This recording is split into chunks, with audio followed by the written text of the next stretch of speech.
Hello everyone, welcome to the student. और railway ALP 2025 का vacancy का नोटिफिकेशन आज अभी 2 घंटे पहले ऑफिशियल साइट्स पे सारे अपलोड हो चुके हैं। इस वैकेंसी का इंतज़ार बहुत सारे लोग कर रहे थे। 9,970 टोटल सीटें आई हुई हैं, तो इसके बारे में हम पूरा बात करेंगे कि इस नोटिफिकेशन में क्या क्या चीज़ें आपकी मेंशन हैं। जितने भी लोग इस साल अपना एएलपी का एलिजिबिलिटी क्राइटेरिया पूरा किए होंगे तो उनके लिए तो बहुत अच्छा चांस है। और रेलवे ने बहुत अच्छा काम किया है कि 2024 में भी वैकेंसी निकाली, 2025 में भी वैकेंसी निकल गई है। तो इससे क्या होता है कि 2024 में किसी कमी के कारण आपकी तैयारी नहीं हो पाई थी, या फिर किसी कारण से आपने गलत जोन चुन लिया और आपका सिलेक्शन नहीं हो पाया सीबीटी 1 में, तो तुरंत अभी देखिए एएलपी के सीबीटी 1 का रिजल्ट आया है 2024 का। और तुरंत अभी क्या है कि 2 महीने बाद ही आपका 2025 का नोटिफिकेशन आज ऑफिशियल साइट पे अपलोड कर दिया गया है। पूरे नोटिफिकेशन को मैं एक बार समरी करके आपको बता दूंगा कि क्या क्या चीज़ें आपको जाननी चाहिए। सबसे पहले जो है यहाँ पे देख लीजिए, फॉर्म का जो ओपनिंग डेट है वो 12/4/2025 अर्थात कल से फॉर्म भरना शुरू हो जाएगा। और इस फॉर्म का क्लोजिंग जो डेट है वो 11/5 अर्थात अगले महीने में 11 मई को ये लास्ट डेट होगा जिसमें आप फॉर्म अप्लाई कर सकते हैं। और जो फी सबमिशन का लास्ट डेट है 13/5 को। और अगर कोई मॉडिफिकेशन करना चाहते हैं तो 14 तारीख से अर्थात 14 मई से शुरू होगा और 23 मई तक आपके सामने वो मॉडिफिकेशन के लिए ऑप्शन खुला रहेगा। तो ये सारी चीज़ें इसमें डिटेल दी हुई हैं। लेकिन मैं आपसे कहूँगा कि अगर आप फॉर्म भरना चाहते हैं तो किसी भी प्रकार की आपसे गलती ना हो, तो कम से कम आप हाई स्कूल का मार्कशीट हो गया और एडमिट कार्ड जो भी है, हाई स्कूल का जो मार्कशीट है आपका, उसी के अकॉर्डिंग ही आप अपना डिटेल भरिए। क्योंकि जब भी डीवी का बारी आती है, डॉक्यूमेंट वेरिफिकेशन की बारी आती है, तो हमेशा आपने फॉर्म में गलती की हुई है। इस बार आप वो गलती मत करिएगा, खुद से फॉर्म भरने की कोशिश करिए और ज़्यादा से ज़्यादा अपने फॉर्म को मिला करके भरा करिए। अब बात करते हैं असिस्टेंट लोको पायलट की। इसमें देखिए जो लेवल 2 की पोस्ट है ये, और 19,900 इनिशियल पे आपको मिलता है। 1900 पे ग्रेड से ये सैलरी इसकी शुरू होती है। लेकिन इसमें किलोमीटर अलाउंस मिलने के कारण इसकी सैलरी बहुत ज़्यादा होती है। हालांकि टेक्नीशियन की जो जॉब है वो भी 1900 पे ग्रेड का है लेवल 2 का, लेकिन इसकी तुलना में कम से कम एएलपी में आपको शुरुआती टाइम में ही आपको 10 से 15 हज़ार का मिनिमम डिफरेंस देखने को आपको मिल जाता है। इस बार आपका एज क्राइटेरिया रहेगा 18 साल से लेकर के 30 साल तक। ये हमेशा से यही एज क्राइटेरिया रहता आया है जनरल के लिए। और एक बात और मैं कहूँगा कि पिछली बार आपको 3 साल का जो एज रिलैक्सेशन मिला था वो कोरोना के कारण मिला हुआ था। और जिस जैसे एक शॉर्ट नोटिस वायरल हो रही थी उसमें ये 18 साल से 30 साल का नोटिफिकेशन उसमें मेंशन किया हुआ था कि एज यही रहने वाला है। तो बहुत सारे लड़के कमेंट सेक्शन में या फिर इस तरह के रेलवे से मांग करने की कोशिश कर रहे थे कि एज जो है 18 से 33 किया जाए, जो कि बिल्कुल भी वैलिड नहीं है। रेलवे हमेशा से 18 से 30 साल में ही फॉर्म निकाला है। और पिछली बार जब नोटिफिकेशन निकली थी तो उसमें भी उसने मेंशन किया हुआ था कि जो एज क्राइटेरिया है रेलवे एएलपी का वो एक्चुअल 18 से 30 साल है, जो कि केवल इस साल आपको इस वैकेंसी में आपको 18 से 33 साल का मौका मिल रहा है, मतलब 3 साल का एज रिलैक्सेशन मिल रहा है, जो कि 2024 वाली वैकेंसी में था। तो वो बार बार आपको देखने को नहीं मिलेगा। टोटल इस बार जो सीट है 9,970 सीट इस बार है। पिछली बार की तुलना में लगभग आधे सीट के आसपास में आपको देखने को यहाँ पे मिल रहा है। जिनके भी पास बुक्स नहीं हैं वो लोग रेलवे का किरण पब्लिकेशन का मैथमेटिक्स का बुक, रीजनिंग का बुक और सामान्य ज्ञान का बुक ले सकते हैं, जिसमें प्रीवियस ईयर के आए हुए क्वेश्चन का कलेक्शन इसमें दिया हुआ है। मैथमेटिक्स में 10,000 प्लस और रीजनिंग में 8700 प्लस क्वेश्चन इसमें दिया हुआ है। और सामान्य ज्ञान के प्रैक्टिस के लिए भी आप ये बुक चाहे तो ले सकते हैं। प्रीवियस ईयर क्वेश्चन के लिए भी अगर आपके पास बुक नहीं है तो एएलपी 2024 का फर्स्ट स्टेज का जो 15 सेट इसमें अवेलेबल है, तो ये बुक भी आप ऑनलाइन ले सकते हैं। लिंक मैं नीचे डिस्क्रिप्शन में दे रहा हूँ, या फिर आप यहाँ पे कॉर्नर पे क्लिक करके बुक्स को परचेज कर सकते हैं।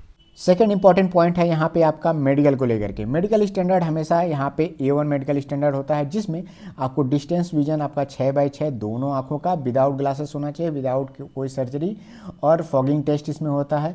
इसमें आपका जो एक्सेप्ट किया जाएगा +2 डायोप्टर से ज़्यादा का आप में लेंस नहीं अलाउ होगा। इसमें फॉगिंग टेस्ट में भी आपको पास होना ज़रूरी है। नियर विजन आपका जो आपका 0.6 और 0.6 का विदाउट ग्लासेस होना चाहिए। उसके अलावा भी इसमें colour vision test, binocular test हो गया, field of vision test, night vision test, ये सब मेसोफिक टेस्ट, ये सारी चीज़ें टेस्ट इसमें होती हैं। इसका मेडिकल स्टैंडर्ड सारे रेलवे की जितनी भी वैकेंसी निकलती है उसमें सबसे हार्ड इसका मेडिकल स्टैंडर्ड इसमें होता है। मेडिकल से रिलेटेड मैंने वीडियोस बनाए हुए हैं, तो आप प्लेलिस्ट में जाकर के वो पूरा डिटेल वीडियो आप देख सकते हैं। नेक्स्ट है 5th नंबर पॉइंट, यहाँ पे एज लिमिट के बारे में दिया हुआ है, जिसमें आपका एज लिमिट 18 साल से लेकर के 30 साल तक का आपका एज लिमिट होना चाहिए, जिसमें कम्युनिटी के कैटेगरी के हिसाब से जो एज रिलैक्सेशन है, जिसमें SC ST के कैंडिडेट्स को आपको 5 साल का मैक्सिमम आपका एज रिलैक्सेशन इसमें मिलेगा। OBC कैटेगरी जो भी नॉन क्रीमी लेयर के हैं कैंडिडेट्स, उनको 3 साल का एज रिलैक्सेशन देखने को मिलेगा। उसके अलावा एक्स सर्विसमैन के लिए यहाँ पे UR और EWS वालों के लिए 3 साल का, ex serviceman OBC non creamy layer हैं उनको 6 साल का, और एक्स सर्विसमैन अगर SC ST हैं तो उन्हें 8 साल का एज रिलैक्सेशन मिलेगा। उसी के अकॉर्डिंग आपका 4th number, 5th number, 6th number सारे पॉइंट आप देख सकते हैं एज रिलैक्सेशन को लेकर के। नेक्स्ट यहाँ पे 5.2 नंबर का जो पॉइंट है, डेट ऑफ बर्थ को लेकर के कैसे हमें एज का जो काउंटिंग है वो किस तरह से होगी। तो एज ग्रुप देखिए 18 से 30 साल का जो एज ग्रुप कैसे काउंट होगा। UR अगर कैंडिडेट है इंक्लूड्स OBC क्रीमी लेयर के जो लोग हैं वो भी UR कैटेगरी में गिने जाएंगे, और EWS के जो कैंडिडेट हैं वो भी UR में ही गिने जाएंगे, जिनका जो एज लिमिट होगा मतलब 2/7/1995 से पहले उनका जन्म नहीं होना चाहिए, वो तभी 18 से 30 साल के एज क्राइटेरिया में वो आएंगे।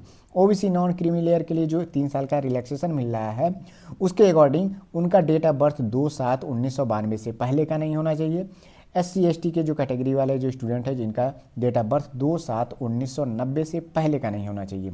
लोअर लिमिट के यहाँ पे जहाँ पे बात की गई है मतलब 1/7/2007 के बाद जिनका डेट ऑफ बर्थ है कागज़ों में, वो लोग इस फॉर्म को नहीं भर सकते हैं। 7th नंबर का पॉइंट है यहाँ पे एग्जामिनेशन फ़ी को लेकर के। सभी कैंडिडेट जो होंगे उनका जो एग्जामिनेशन फ़ी है वो 500 रुपये है यहाँ पे, ठीक, एक्सेप्ट किसके। दूसरा नंबर पॉइंट है SC ST के कैंडिडेट हैं आप, एक्स सर्विसमैन हैं, फीमेल हैं, ट्रांसजेंडर हैं, या फिर माइनॉरिटी कम्युनिटी के अथवा economically backward class EBC category के अगर आप हैं तो आपको 250 रुपये फॉर्म फीस करते समय आपको जमा करना होगा। यहाँ पे आप देखिए, यहाँ पे लिखा है कि this fee of RS 250 rupees shall be refunded, मतलब अगर आप CBT 1 स्टेज फर्स्ट का एग्ज़ाम अगर आप देते हैं तो ये 250 रुपये आपको रिफ़ंड भी हो जाएंगे। Only candidates who attend CBT 1, जो कैंडिडेट CBT 1 अटेंड करेगा उन्हीं के ही फीस आपके यहाँ पे रिफ़ंड होंगे 250 रुपये। वहीं पर पहले सीरियल नंबर में आप देख सकते हैं कि an amount of 400 shall be refunded, मतलब अगर आपने 500 रुपये जमा किया है तो 400 रुपये आपके CBT 1 देने के बाद आपके रिफ़ंड कर दिए जाएंगे। अब यहाँ पे मैं एक बहुत ही इंपॉर्टेंट बात बताने जा रहा हूँ कि कई लोग हैं क्या कि फॉर्म भरते समय EBC कैटेगरी को मार्क कर देते हैं, मतलब इकोनॉमिकली बैकवर्ड क्लास वो लोग दिखाते हैं, लेकिन जब वो डॉक्यूमेंट वेरिफिकेशन के लिए जाते हैं तो EBC सर्टिफिकेट बनाने में उन्हें बहुत दिक्कत आती है। तो ये बात आप समझ जाइए कि अगर आप यहाँ पे 250 रुपये छूट ले रहे हैं EBC सर्टिफिकेट बनाने के बाद, तो आप ये 250 रुपये से ज़्यादा आप इसको बनवाने के चक्कर में तेल का खर्च ले लेंगे, आने जाने का इस तरह से ऑफिस में। तो मैं तो यही कहूँगा कि अगर आप EBC के थ्रू छूट लेना चाहते हैं तो आप इससे बचिए, 500 रुपये जमा कर दीजिए, 400 रुपये आपके रिफ़ंड आपके वापस खाते में आ ही जाएगा। नहीं तो ये 250 रुपये आपका जो बच रहा है बहुत ज़्यादा आपको दौड़ने धूपने में इस मतलब सर्टिफिकेट को बनाने में आपका टाइम लग जाता है और परेशान होते हैं आप अलग से। तो मेरी एक राय है, आप अगर आप लगाना चाहते हैं, आपके पास मतलब आप आसानी से बनवा पा रहे हैं EBC, तो अच्छी बात है, आप चाहे तो EBC मार्क करके आप 250 रुपये में फॉर्म भर सकते हैं। नेक्स्ट पॉइंट है 12.1 नंबर, फर्स्ट स्टेज का जो एग्जाम होगा CBT 1।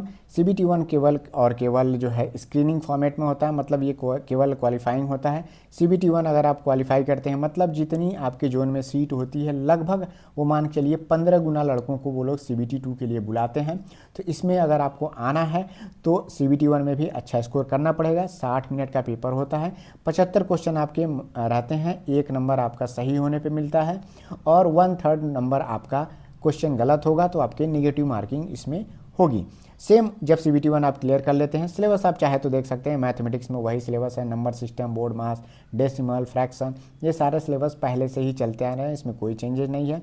उसके बाद से रीजनिंग होगा, जनरल साइंस होगा, जनरल अवेयरनेस होगा जिसमें current affairs, science and technology, sports, culture, personalities, economics, politics and other subject जो इंपॉर्टेंस रखते हैं इससे रिलेटेड जनरल अवेयरनेस से, तो ये सारे सब्जेक्ट आपके पूछे जाएंगे CBT 1 में। सेकेंड स्टेज में आपका क्या होगा कि सेकेंड स्टेज के ही मार्क्स से आपका मेरिट बनता है, जिसमें पार्ट A का जो मार्क्स होगा उसी के 70% और साइको के 30% मार्क्स से आपका मेरिट बनता है। अब यहाँ पे देखिए जो सेकेंड स्टेज का जो सिलेबस है वो समझिए, पार्ट A में 90 मिनट का आपका पेपर रहेगा, 100 क्वेश्चन पूछे जाएंगे। पार्ट B आपका 60 मिनट का रहेगा, 75 क्वेश्चन पूछे जाएंगे। दोनों पेपर आपके एक ही बैठे में होगा, मतलब आपको बीच में कोई भी टाइम गैप आपको देखने को नहीं मिलेगा। 1/3 इसमें भी निगेटिव मार्किंग आपकी रहती है। नेक्स्ट है आपका कि यहाँ पे पार्ट बी जो ट्रेड पेपर आपका होता है, जिसमें आपको मिनिमम 35% नंबर आपको लाने होते हैं। अगर आप पार्ट बी क्वालिफाई नहीं करते हैं तो आपके पार्ट ए के नंबर आपके काउंट नहीं होंगे, मतलब आप समझिए डिस्क्वालीफाई हो जाएंगे। तो पार्ट बी आपको क्लियर करना बहुत ही ज़रूरी होता है। अभी 2024 के CBT 2 का पेपर अभी नहीं हुआ है, तो CBT 2 का पेपर अगर आप देखना चाहते हैं तो 2018 की जो वैकेंसी आई थी तो उसके पेपर आप देख सकते हैं, जो कि आप किरण पब्लिकेशन की बुक से आप परचेज करके स्टेज 1 और स्टेज 2 का दोनों पेपर आप देख सकते हैं, ट्रेड के भी पेपर कैसे आते हैं। बाकी जब तक आप फॉर्म भरेंगे उसके बाद से आपका CBT 2 का पेपर 2024 वाले वैकेंसी का भी हो जाएगा, तो उसके भी पेपर आपको मिल जाएंगे। बाकी आप यहाँ पे सिलेबस देख सकते हैं, मैथमेटिक्स रहेगा, जनरल इंटेलिजेंस रहेगा, बेसिक साइंस एंड इंजीनियरिंग है जो कि सबसे ज़्यादा इसमें पूछा जाता है। नेक्स्ट आपका सिलेबस पार्ट बी का जो रहेगा, जो भी ट्रेड आपने चुना होगा उस ट्रेड से रिलेटेड आपके क्वेश्चन उसमें पूछे जाएंगे। आप इसका जो सिलेबस है RTI का ही सिलेबस आपके मान के चलिए। अगर आप सिलेबस डाउनलोड करना चाहते हैं तो इस ऑफिशियल वेबसाइट पर जाकर के सिलेबस आप डाउनलोड कर सकते हैं। अब यहाँ पे देखिए पार्ट बी में कौन कौन से ट्रेड आपके सामने एलिजिबल हैं। अगर आपने electrical engineering and combination of various stream of electrical engineering से आपने डिप्लोमा BTech इस तरह से चीज़ें की हुई है, तो आपके सामने जो ट्रेड का ऑप्शन रहेगा, इलेक्ट्रीशियन रहेगा, इंस्ट्रूमेंट मैकेनिक रहेगा, वायरमैन रहेगा, आर्मेचर एंड कॉइल वाइंडर रहेगा, refrigeration and air condition mechanic रहेंगे। मतलब अगर आपने इलेक्ट्रिकल और इसके सब ब्रांचेस से किया हुआ है तो आपके सामने यही ऑप्शन आपके खुलेंगे ट्रेड को लेकर के। ऐसा नहीं है कि आपने इलेक्ट्रिकल से किया हुआ है और आपका मैकेनिक वाला जो ट्रेड है वो खुल जाए। तो जिस कॉलम के एलिजिबिलिटी क्राइटेरिया में आप फिट होते हैं उसके सामने वाले आप देख सकते हैं कौन कौन से ऑप्शन खुलेंगे, उसमें से कोई एक ऑप्शन आपको चुनना होगा। अब यहाँ पे मिनिमम एजुकेशनल क्वालिफिकेशन यहाँ पे आप चेक कर सकते हैं असिस्टेंट लोको पायलट का। देखिए असिस्टेंट लोको पायलट का लेवल 2 का जॉब है, A1 स्टैंडर्ड है, 19,900 बेसिक पे है। देखिए यहाँ पे PWBD जो कैंडिडेट हैं, फिजिकली डिसेबल्ड हैं, बेंचमार्क डिसेबिलिटी जिनके अंदर है, वो लोग इस जॉब के लिए सूटेबल नहीं है। अब यहाँ पे जो मिनिमम एजुकेशनल क्वालिफिकेशन है, यहाँ पे पहला जो एलिजिबिलिटी क्राइटेरिया है, matriculation /SSLC plus ITI from recognised institution of NCVT या फिर SCVT से आपने किया हुआ है। किस किस ट्रेड में, फीटर हो गया, इलेक्ट्रीशियन है, इंस्ट्रूमेंट मैकेनिक है, millwright and maintenance and mechanic है। तो ये सारे ट्रेड आप अपना देख सकते हैं, नोटिफिकेशन डाउनलोड कर सकते हैं। अब आते हैं जो सबसे इंपॉर्टेंट है कि किस RRB में कितनी ज़्यादा सीटें हैं। अलग अलग जोन का देखिए, किसी RRB में हो सकता है एक से ज़्यादा जोन भी आपके हो सकते हैं। यहाँ पे देखिए जैसे अजमेर जोन में आपका NWR और WCR के भी सीटें इसमें कंबाइंड की हुई हैं। तो यहाँ पे मैं बता देता हूँ कि सबसे ज़्यादा जो सीट है यहाँ पे पहले नंबर पे यहाँ पे देखिए सिकंदराबाद जो रेलवे है वहाँ पे आपका 967 सीट जो है आपका SCR का है, और ECOR ईस्ट कोस्ट रेलवे का आपका 533 सीट है। तो लगभग 9 5 14 मतलब 1500 के आसपास में सीटें यहाँ पे आपको सिकंदराबाद में देखने को मिलेगा। तो अब यहाँ पे जो शुरू हो जाएगा है हर एक यूट्यूब चैनल पे कि सेफ़ जोन कौन सा होगा। तो मैं तो यही कहता आया हूँ कि सेफ जोन पे मैं बाद में बातें करूँगा। वैसे मैं हमेशा से कहता आया हूँ कि जो भी आपके घर के पास में 2-3 जोन आप सेलेक्ट कर लीजिए, जहाँ पे एवरेज सीट के आसपास में सीटें हैं उसी जोन से आप फॉर्म फिलअप कर दीजिए। खैर उसकी बात हम किसी अन्य वीडियो में करेंगे। यहाँ पे देखिए पहले नंबर पे आपका सिकंदराबाद है, रांची दूसरे नंबर पे है सीट के अकॉर्डिंग, तीसरे नंबर पे आप देख सकते हैं अजमेर है। इसी तरह से यहाँ पे ऑन एवरेज अगर सीट की बात की जाए तो 300 से लेकर के 400 सीट आपको हर एक जोन में मिनिमम आपको देखने को मिल जाएगा। उसके बाद से हो सकता है ऑन एवरेज निकालेंगे तो कहीं बहुत ज़्यादा भी है। कई जगह पे जैसे देखिए RRB गोरखपुर में NER में आपका 100 सीट ही आपको देखने को मिल रहा है। गुवाहाटी में आपका देखिए केवल 30 सीट है। जम्मू एंड श्रीनगर में केवल 8 सीट यहाँ पे आपका वैकेंसी आई हुई है। भुवनेश्वर जोन में देखिए 928 सीट है। तो 928 सीट है तो मुझे लगता है कि इसी में से किसी में वो दूसरे या तीसरे नंबर पे ये होगा। तो आप इस तरह से कैलकुलेट कर लीजिएगा। बाकी ये नोटिफिकेशन आपको द स्टूडेंट के टेलीग्राम ग्रुप में मिल जाएगा, वहाँ जाकर के आप डाउनलोड कर लीजिए। जितने भी लोग ALP की प्रिपरेशन करना चाहते हैं, मैंने कल ही जो वीडियो डाला था कि अभी से उनको क्या क्या चीज़ें करनी चाहिए, कैसे उन्हें पढ़ाई की शुरुआत करनी चाहिए, ये वीडियो आप ज़रूर देख लीजिए। इस वीडियो में मैंने पूरा डिटेल में हर एक चीज़ को यहाँ पर एक्सप्लेन किया हुआ है।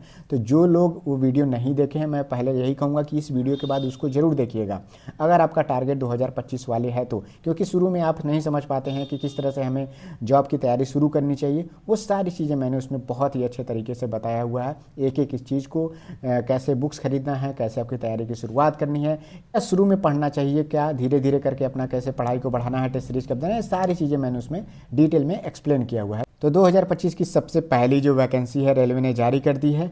बाकी मैं आपके साथ हर समय जुड़ा रहूँगा, तो जो लोग द स्टूडेंट चैनल पे नए हैं, चैनल पे ज़रूर बने रहिए और आप लोग टेलीग्राम ग्रुप को ज़रूर ज्वाइन कर लीजिए। ग्रुप का नाम है @द ऑफिशियल करके ग्रुप है, उसमें आप ज़रूर ज्वाइन हो जाइए। लिंक मैं नीचे डिस्क्रिप्शन में आपको दे रहा हूँ, तो वहाँ से जा करके आप उससे ऐड हो सकते हैं। तो मिलते हैं नेक्स्ट वीडियो में। Thank you, all the best.